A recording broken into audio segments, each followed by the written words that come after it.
जय हिंद दोस्तों, स्वागत है आपका विनर्स एकेडमी प्रयागराज में। और मैं समीर शुक्ला आपके सामने एक नए वीडियो के साथ, एक नए टॉपिक के साथ आपके सामने खड़ा हूँ। और आज का हम लोग का वीडियो है, आज का हम लोग का जो टॉपिक है वो है gerund versus participle. Gerund versus participle का मतलब आप समझ गए होंगे, यानी एक जो टॉपिक जीरंड है और एक जो टॉपिक पार्टिसिपल है, उसके जो वर्ड्स होते हैं उनमें कैसे हम डिफरेंस क्रिएट करें, कैसे उसके अंतर को समझें। तो प्लीज बने रहें इस चीज को जानने के लिए, बने रहें इस चैनल के साथ विनर्स एकेडमी प्रयागराज। लाइक करें, शेयर करें, सब्सक्राइब करें और जितना ज्यादा हो सके इसको फैलाएं, जिससे सभी उन बच्चों तक पहुंच सके, सभी उन जो स्टूडेंट है उनके पास तक पहुंच सके जो इसमें हमेशा कंफ्यूज होते हैं और वो अपनी तैयारी को एक नया अंजाम देने जा रहे हैं। तो प्लीज बने रहें। और आज का जो वीडियो है बहुत जोरदार है, शानदार है, जबरदस्त है, क्योंकि यहाँ पे आज की डेट से आपका जीरंड और पार्टिसिपल को पहचानने का सारा डाउट क्लियर हो जाएगा। तो इस चीज के साथ मैं आगे बढ़ता हूँ। आज का जो टॉपिक है वो है जीरंड वर्सेस पार्टिसिपल, यानी मैं जीरंड और पार्टिसिपल के अंतर की बात करूंगा कि कैसे इसमें अंतर हम लोग को करना है, कैसे इसको हमें डिफाइन करना है, कैसे आइडेंटिफाई करना है, कैसे इसको पूरी तरह से जानना है कि हाँ इसको हम कैसे क्लियर कर जाएं कि अगर कोई सेंटेंस लिखा है तो वो जीरंड है, कोई सेंटेंस लिखा है तो वो पार्टिसिपल है। आज का वीडियो इसी पे है, तो बने रहिए इसके साथ। पहला जो टॉपिक है हम लोग का जीरंड और पार्टिसिपल। पहली बात मैं बताना चाहूंगा कि ये दोनों ही टॉपिक जो आते हैं वो वर्ब से आते हैं। और ये कौन सा वर्ब होता है तो ये आप जान लीजिए, नॉन फाइनाइट वर्ब होता है। ये नॉन फाइनाइट वर्ब होता है, नॉन फाइनाइट वर्ब होता है जिसको दूसरे शब्दों में हम इनफाइनाइट या इन्फिनेटिव भी बोलते हैं, जिसको दूसरे शब्दों में इन्फिनेटिव भी कहते हैं। तो जीरंड और पार्टिसिपल दोनों टॉपिक कहाँ से निकल कर आते हैं तो वर्ब से। और वर्ब में कौन सा वर्ब है तो नॉन फाइनाइट वर्ब है, क्योंकि नॉन फाइनाइट वर्ब में ही आपका जीरंड है, पार्टिसिपल है, जीरंड है, पार्टिसिपल है। तो आज हम लोग पूरी तरह से विस्तार रूप से चर्चा इसी पर करेंगे कि कैसे इसको पहचाने। मैंने लिखा भी है, आप थंबनेल देखिए, हमारा नोटिफिकेशन देखिए कि मात्र 15 मिनट में जिंदगी भर नहीं भूलोगे ये रूल, ये तरीका, ये ट्रिक। तो आज वो ट्रिक आपके सामने मैं रख रहा हूं, तो इसको आप देख लीजिए, समझ लीजिए कि जीरंड और पार्टिसिपल दोनों वर्ब से बिलोंग करते हैं। और कौन सा वर्ब होता है तो वो होता है नॉन फाइनाइट वर्ब, जिसे दूसरे शब्दों में हम क्या बोलते हैं, इनफिनाइट कहते हैं। ठीक है, तो इसके बारे में आप जानते रहिए, समझते रहिए। ज्यादा से ज्यादा इस वीडियो को शेयर करो जिससे हर एक बंदा इसका फायदा ले सके, क्योंकि बहुत सारे बच्चे चाहे वो 11-12 एसएससी, सीजीएल, एयरफोर्स, नेवी कोई भी तैयारी कर रहा होता है तो उसको सबसे ज्यादा प्रॉब्लम इसी टॉपिक पे होती है, क्योंकि वो उस टॉपिक को उतना क्लियर कर ही नहीं पाता है। तो आज के बाद से, आज के 15 मिनट से आपके सामने ये टॉपिक कभी भी आपके लिए प्रॉब्लम क्रिएट नहीं करेगा। आते हैं अपने सबसे बड़े टॉपिक जीरंड पर। तो सबसे पहला हम लोग का जो टॉपिक है वो है जीरंड। जीरंड के लिए कहा जाता है, जीरंड के लिए कहा जाता है कि ये वर्ब की हमेशा वर्ब की हमेशा फोर्थ फॉर्म के साथ आता है, यानी वर्ब में हमेशा आईएनजी लगा होगा। वर्ब की फोर्थ फॉर्म क्या होती है, यानी वर्ब में आईएनजी का लगा होना ही वर्ब की फोर्थ फॉर्म होती है। और एक सबसे बड़ी बात कि ये जीरंड दो तरह से वर्क करता है। पहले वर्क इसके कैसे हैं, यानी रूल नंबर जो फर्स्ट है वो क्या है इसका, तो आपको बता देता हूं कि जीरंड हमेशा एज अ सब्जेक्ट का यूज होता है या एज ए सब्जेक्ट की तरह आता है। जीरंड हमेशा एज अ सब्जेक्ट की तरह यूज होता है। क्लियर हुआ, जीरंड हमेशा एज अ सब्जेक्ट की तरह क्लियर होता है या यूज किया जाता है। अब एज अ सब्जेक्ट और वर्ब में आईएनजी कैसे ये पॉसिबल है, जबकि आज तक तो हमने यही पढ़ा है कि वर्ब में आईएनजी का मतलब रहा है, रही है, रहे हैं, यही होता है, या रहा था, रही थी, रहे थे, यानी कॉन्टिन्यूटी दिखाने के लिए एक सेंटेंस में वर्ब में आईएनजी का प्रयोग करते हैं और वो वर्ब बीच में होता है। अब यहाँ पर कंडीशन आपके सामने है कि ये वर्ब जीरंड है, ये हमेशा सेंटेंस के शुरू में होता है, यानी एज अ सब्जेक्ट काम करता है, या मैं कह दूं एज अ नाउन भी काम करता है। तो क्लियर है, तो पहली कंडीशन है जीरंड की कि जीरंड एज अ सब्जेक्ट या नाउन की तरह काम करता है। तो सेंटेंस आपके सामने मैं दिखा देता हूं आपको कि कैसे ये सेंटेंस है। जैसे मैं सेंटेंस लिखूं कि walking is good for health, walking is good for health, ये आपका सेंटेंस है। एक सेंटेंस और दिखाता हूं कि swimming is good for health. Swimming is good for health. Clear है? Swimming is good for health, walking is good for health. और एक वर्ड है smoking is injurious to health. Smoking is injurious to health. Smoking is injurious to health. अब देखिए, walking ING लगा हुआ है, swimming ING लगा है, स्मोकिंग आईएनजी लगा है, और ये शुरुआत इस सेंटेंस की शुरुआत किससे हुई? वर्ब में लगे हुए आईएनजी से हुई। तो ये अब जो वर्ड है ये किस तरह से काम कर रहा है? एक प्रकार से सब्जेक्ट का काम कर रहा है, एक प्रकार से नाउन का काम कर रहा है। अब ये और इसको डिफाइन कर देते हैं कि और कैसे पहचानेंगे कि ये सब्जेक्ट ही है। तो आपको पता है जब आप किसी सेंटेंस का ट्रांसलेशन करते हैं तो सबसे पहले सब्जेक्ट देन आफ्टर क्या लगाते हैं? उसके बाद वर्ब लगा, हेल्पिंग वर्ब। तो आप इस तरह से भी समझ सकते हैं कि अगर किसी वर्ड के बाद हेल्पिंग वर्ब आती है तो इसका मतलब वो पहले वाला वर्ड क्या है? एक सब्जेक्ट है। तो वॉकिंग, स्विमिंग, स्मोकिंग ये as a subject, as a noun use किए जा रहे हैं। और हिंदी निकालने पर सबसे बड़ी बात मैं बोलने जा रहा हूं कि हिंदी निकालने पर जीरंड में हिंदी निकालने पर ना, नी, ने आएगा। क्या आएगा? ना, नी, ने। ये तीन शब्द हिंदी निकालने पे आएंगे। जैसे walking is good for health यानी टहलना स्वास्थ्य के लिए लाभदायक है, ना आया। Swimming is good for health, तैरना, ना, नी, ने आया यहाँ पे भी। स्मोकिंग यानी धूम्रपान करना, तो ना, नी, ने का जब सेंस होगा और ये वर्ड ऐसे आईएनजी के साथ लगकर शुरुआत हो जाए तो ये नाउन माने जाएंगे।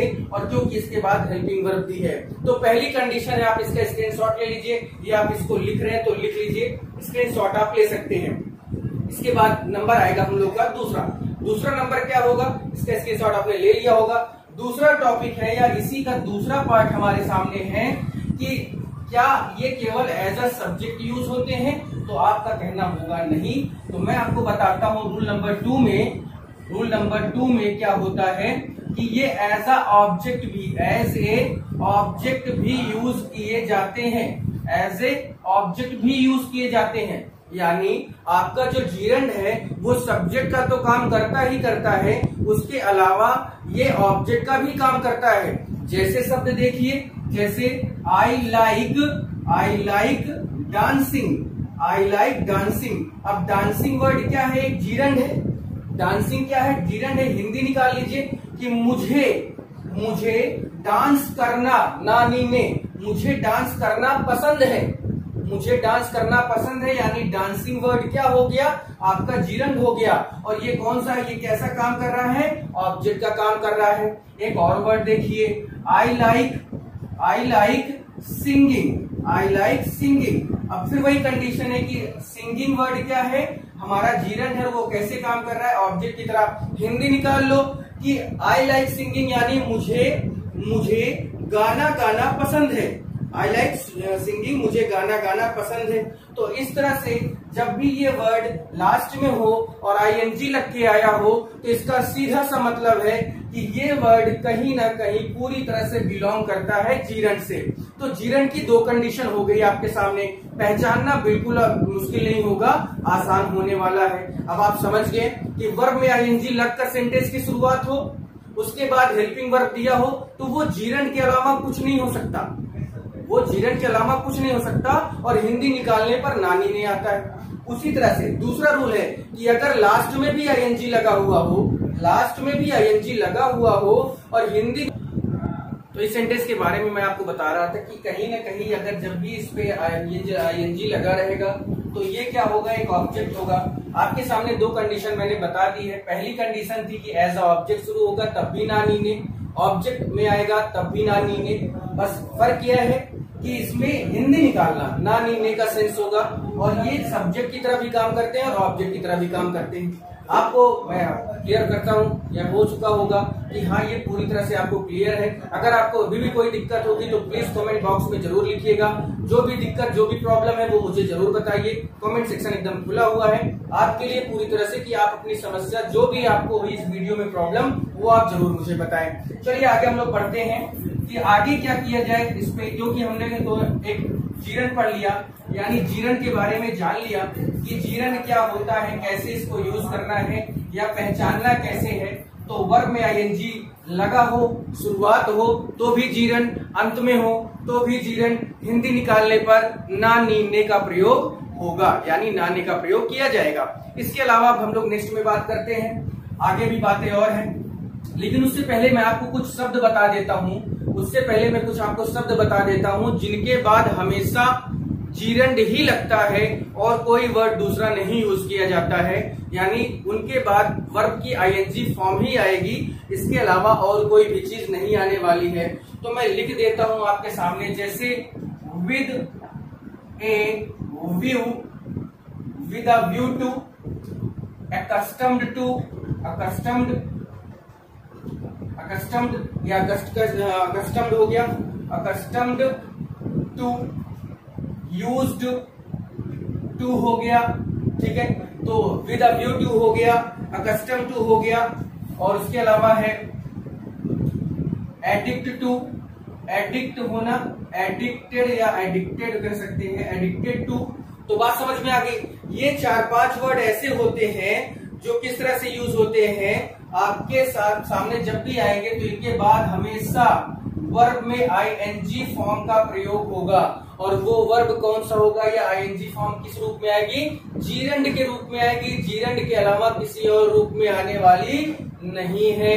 तो जीरंड एज अ वर्ब की तरह काम करता है। आपके सामने ये सब वर्ब हैं, ये सब वर्ड हैं जिनके बाद ये वर्ब में आईएनजी की तरह यूज होगा। तो ये कौन सा होगा, जीरंड होगा या participle? Then your answer should be no sir, it is gerund. ये क्या है, जीरंड की तरह यूज होता है। जब भी आप इसका यूज करेंगे इसी तरह से करेंगे, जिस तरह इसे करना है उसी तरह से करना है। और एक तो वर्ड है जैसे प्रिवेंट होता है या प्रिवेंटेड कर दूं, तो इस तरह से जब भी वर्ड आए तो आप ये याद रखिएगा कि इनके बाद हमेशा आईएनजी ही लगता है, कोई और वर्ड नहीं लगता। तो इतनी बात क्लियर हो गई। ये आपको जीरंड के मैंने 3 रूल बताए हैं। पहला रूल सब्जेक्ट की तरह से, दूसरा रूल ऑब्जेक्ट की तरह से, तीसरा रूल कि कुछ वर्ड है जिनके बाद हमेशा जीरंड आता है। अब नंबर नेक्स्ट है हमारे पार्टिसिपल का, नंबर नेक्स्ट है पार्टिसिपल का।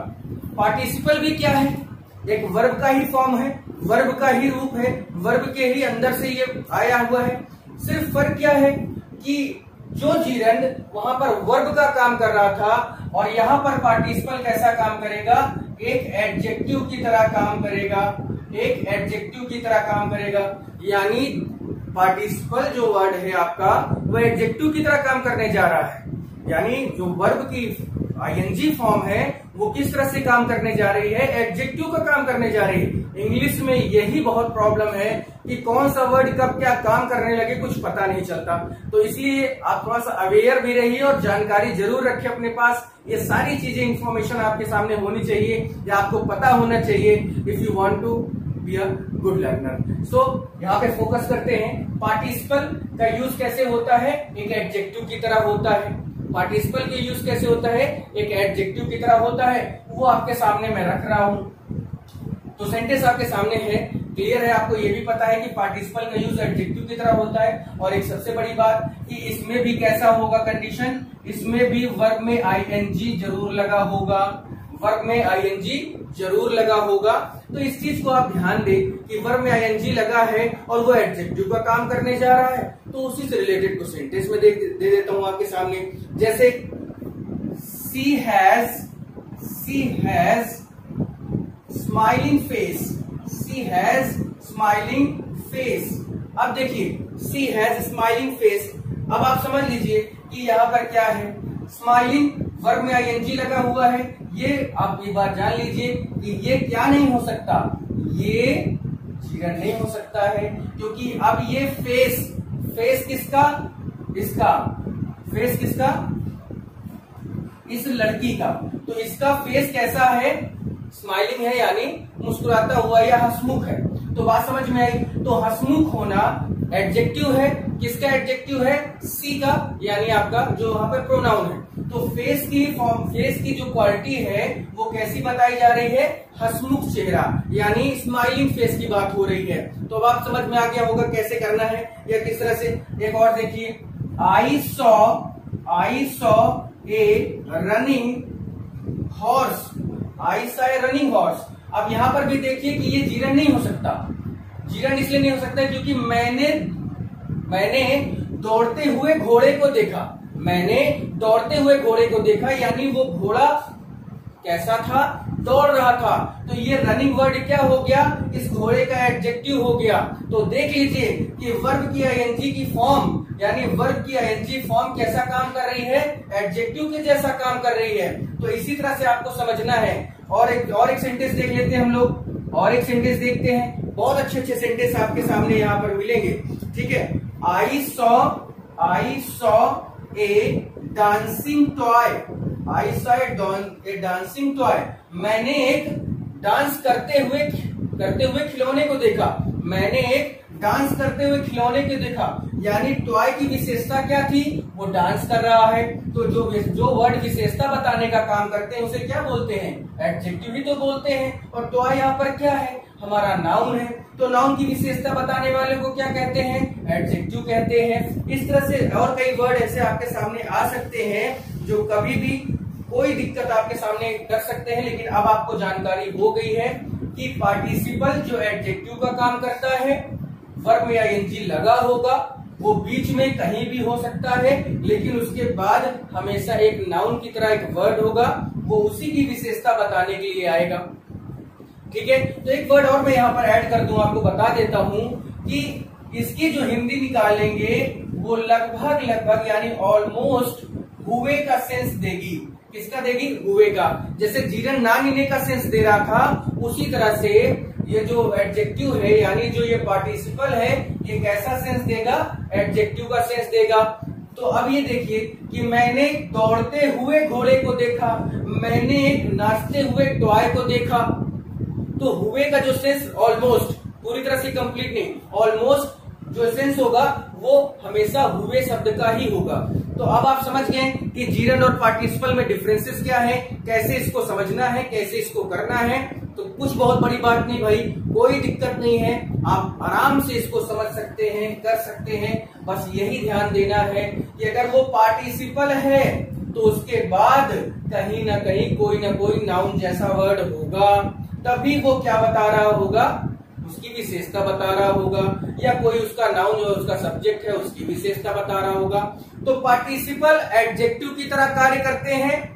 पार्टिसिपल का वर्ब जो आईएनजी फॉर्म है वो एडजेक्टिव की तरह काम करता है, जबकि जीरंड का आईएनजी जो फॉर्म है वो एक नाउन यानी एक नाउन का भी काम कर सकता है, एक सब्जेक्ट का भी काम कर सकता है, एक ऑब्जेक्ट का भी काम कर सकता है। इतनी बातें आपको मैंने क्लियर कर दी है, कोई दिक्कत नहीं होगी। अब आप चाहे जो सेंटेंस उठाइए, अब आप तुरंत क्लियर कर सकते हैं कि अगर हेल्पिंग वर्ब आईएनजी के बाद लगी है तो इसका मतलब वो जीरंड है, लास्ट में लगी हुई है तो वो लास्ट में है, और ना नीने का सेंस दे रहा है तब भी वो जीरंड है। अगर सेंटेंस के बीच में आया हुआ है और वो एक एडजेक्टिव की तरह काम कर रहा है यानी उसके पहले या उसके बाद कोई नाउन जैसा वर्ड दिख रहा है तो वो पार्टिसिपल है। यहां तक मेरी आपसे बात हुई। इसके बाद मैं एक वर्ड और यूज करता हूं, आपको बता देता हूं जिससे आप थोड़ा सा प्रॉब्लम ना हो आपको। आपने 12th क्लास में भी सिंथेसिस का पार्टिसिपल पढ़ा यानी प्रेजेंट पार्टिसिपल पढ़ा होगा। प्रेजेंट पार्टिसिपल की कहानी थोड़ी सी अलग कैसे है, प्रेजेंट पार्टिसिपल की कहानी थोड़ी सी अलग कैसे है, क्योंकि जब पार्टिसिपल एडजेक्टिव का काम करता है तो वो कैसा होता है, सेंटेंस के लास्ट में होगा या बीच में होगा। लेकिन जो आप 11th 12th की सिंथेसिस पढ़ते हैं उसका जो प्रेजेंट पार्टिसिपल होगा उसमें क्या होता है, वर्ब में आईएनजी हमें लगाना पड़ता है। तो यहां पर आपको मैं बता देता हूं कि जब वर्ब में आईएनजी लगाना पड़ जाए, जब वर्ब में आईएनजी लगाना पड़ जाए तो वो आपका पार्टिसिपल यानी प्रेजेंट पार्टिसिपल होता है। वो कैसा होता है, प्रेजेंट पार्टिसिपल। अभी हम लोग किसकी बात कर रहे थे, केवल पार्टिसिपल की। जब बीच में आ जाए वर्ड आईएनजी के साथ तो वो केवल पार्टिसिपल है। अब बात यहाँ आती है कि प्रेजेंट पार्टिसिपल क्या है, तो आपको बता देता हूं कि जब वर्ब में आईएनजी लगाना पड़ जाए, जैसे seeing a lion, I ran away, seeing a lion I ran away, यानी शेर को देखकर मैं भाग गया। तो यहाँ पर एक चीज और बता दूं कि जो ये वर्ड होंगे इसमें हम आईएनजी लगाते हैं, लग के नहीं आता। अब अगर ये वर्ड है, इसको पहचानने के लिए कहा जाए कि ये कौन सा वर्ड है यानी जीरंड है या पार्टिसिपल है, तो आप सीधे से कहेंगे क्योंकि ये पार्टिसिपल है, क्यों कहेंगे? क्योंकि सीन के साथ बाद वर्ब की हेल्पिंग वर्ब नहीं दी गई है। अगर यहीं पर वर्ब की फॉर्म दे जाती, यानी हेल्पिंग वर्ब दे दी जाती, तो ये वर्ड क्या हो जाता? ये वर्ड पूरी तरह से जीरेंड में चला जाता है। जैसे मैं इसका एक इसी से मिलता जुलता सेंटेंस आपको दिखा देता हूं। सीइंग इज बिलीविंग, यानी जो हम देखते हैं उसी पर विश्वास करते हैं। सामने आपके देख लीजिए, सीइंग के बाद हेल्पिंग वर्ब आई, इसका मतलब ये कौन सा है? ये आपका जीरेंड शब्द है। और सीइंग के बाद केवल ऑब्जेक्ट आया, हेल्पिंग वर्ब नहीं आई, तो ये कौन सा है? प्रेजेंट पार्टिसिपल है। क्लियर हुआ भाई? तो इसी तरह के नए नए वीडियोस के साथ आप बने रहें।